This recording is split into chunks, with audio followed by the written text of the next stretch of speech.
సర్వరోగ నివారణ పేరుతో ఎప్పుడో 25 ఏళ్ల క్రితం ఆయిల్ పుల్లింగ్ వచ్చింది. పొద్దున్నే ఎవరికి ఫోన్ చేసినా మా ఆయన ఆయిల్ పుల్లింగ్ చేస్తున్నాడనేవాళ్లు. అది పోయింది. తర్వాత నీళ్లరాజు వచ్చాడు. కుండల కుండలు నీళ్లు తాగితే రోగాలు మాయమన్నాడు.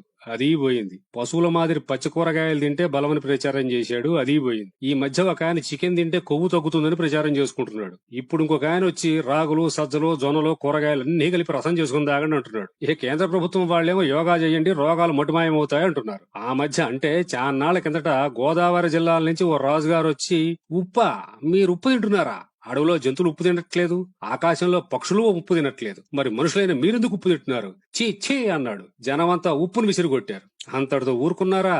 నూనె, నెయ్య, మీరంతా నూనె తాగుతున్నారా? నెయ్యి తింటున్నారా? మళ్ళీ సేమ్ డైలాగ్. అడవిలో జంతువులకి నూనె మిల్లులున్నాయా? అవి డబ్బాలు డబ్బాలు నూనె తాగుతున్నాయా అన్నాడు. చుక్క నూనె లేకుండా బజ్జీలు, గారెలు, పకోడీలు ఎలా చేసుకోవాలో జనాలందరికీ ఒలిచి చేతిలో పెట్టినట్టు చెప్పాడు. సరే, జనమంతా నూనె డబ్బాలకు సెలవిచ్చి చుక్క నూనెతో తాళింపులు మొదలుపెట్టారు. ఇక జనాలంతా ఒక పక్క ఎండు రొయ్యలై బుద్ధిగా మాట వినే దశకొచ్చారన్న నమ్మకం కుదిరాక ఒకనొక మంచి రోజు చూసుకుని కృష్ణానది పక్కన మంచి స్థలంలో ప్రకృతి ఆహార ఆశ్రమం అని ఒకటి మొదలైంది. ఇంకేముంది, రోజుకింత నెలకింత అని ప్యాకేజీ రూపంలో వసూలు చేస్తూ ప్రజలకు ఉప్పు నూనె లేని విందులు చేస్తూ 3 పచ్చి కూర ముక్కలు, 6 ఆకుకూర రసాలతో నిత్య నూతనంగా విలసిల్లుతుంది. సరే, ఇదిలా ఉండగా ఇంకొక ఆయన ఎవరో రాగి చెంబులంట.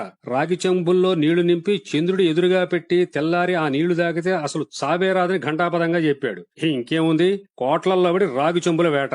కాస్త గట్టి బుర్రోడు గురువుగారు చెప్పిన దానికి ఇంకాస్త తోక తగిలించి అతుకైన రాగి చెంబు అన్నాడు. షాపుల్లోకెళ్లి లిప్స్టిక్ వేసుకున్న పెదాలతో రాగి చెంబులున్నాయా అని నాజుగ్గా అడగడం మొదలైంది. అలా అలా వెన్నెల్లో పెట్టిన రాగి చెంబుల్లో నీళ్లు తాగుతూ ఉప్పు, నూనె, పులుపు, తీపి లేని రాజుగారి వంటలు తింటూ 200 ఏళ్లు గ్యారంటీ అనుకుంటున్న దశలో గబుక్కన కృష్ణా జిల్లా నుంచే మహారాజా శ్రీ మాచినేని గారు ఉద్భవించారు. నూనె మానేశారా పిచ్చోళ్లలారా? మిల్లుల్లో ఆడించిన కొబ్బరి నూనె 100 గ్రాములు తాగండి, ఇక చూడండి అన్నాడు. ఇంకేముంది, కొబ్బరి చిప్పల సంచిలో వేసుకుని గానుగులంట పడ్డారు జనం. మాచినేని ప్రొడక్ట్స్ మనకు అందుబాటులోకి వచ్చే మంచి రోజు కోసం మనమంతా ఎదురు చూద్దాం. సీమ నుంచో కర్ణాటక నుంచో స్వతంత్ర శాస్త్రవేత్తనంటూ ఇంకొక సాములవరు వచ్చి పురుగు మందులు తింటున్నారా, ఇళ్లలో రోగాల పంట పండిస్తున్నారా అంటూ జనాలకు ఆహార జ్ఞానదారుల్లో పరుగులు పెట్టించే ప్రయత్నం మొదలుపెట్టారు. పురుగు మందులు లేని చిరుధాన్యాలు తినండి, మీ ఆరోగ్యాన్ని మీరే సంరక్షించుకోండి అని ఆషాఢ మాసం డిస్కౌంట్ల లెక్క ప్రజలకు ఆరోగ్య విజ్ఞానాన్ని చవకగా పంచిపెట్టారు. చిరుధాన్యాలండోయ్,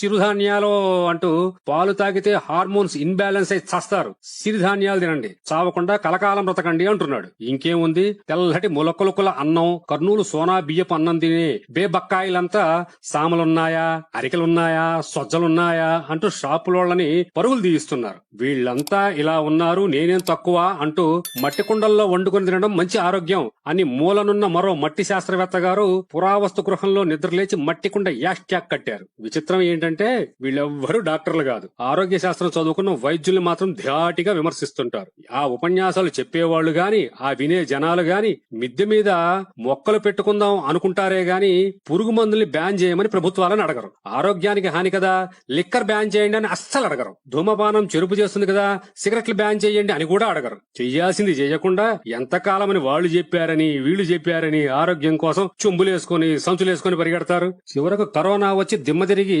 అన్ని మర్చిపోయి బతికితే చాలని చాలా మంది, కనీసం పోయేలోపు కావాల్సినవన్నీ తినిపోదామని కొంతమంది, వీటికి మించి అందరూ ఇమ్యూనిటీ అంటే రోగ నిరోధక శక్తి పెంచుకుని తెగ బతికేయాలని చాలా మంది నెట్ లోను, యూట్యూబ్, మైటైరు, అవర్ రిమ్స్ ఛానల్స్ లో దూరి చివరికి అన్ని పక్కన పెట్టి బతుకు జీవుడా అనే లోపు కొత్త కరోనా మొదలై 4 రోజుల్లో పట్టుకుపోతుంటే చేష్టలుడికి చూస్తున్నాం. ఇకనైనా పరుగులాపి ప్రశాంతంగా జీవించండి. మన పూర్వీకులు అన్నిటిని చక్కగా పనిచేసుకున్నారు. మనం పని మాని ఇలాంటి వాటి వెనుక గంతులేస్తున్నాం.